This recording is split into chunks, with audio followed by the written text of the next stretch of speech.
Start in a seated position with your knees bent and your hands placed next to your hips.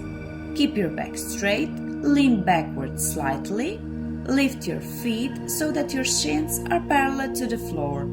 Extend your arms forward in line with your shoulders and your palms facing each other.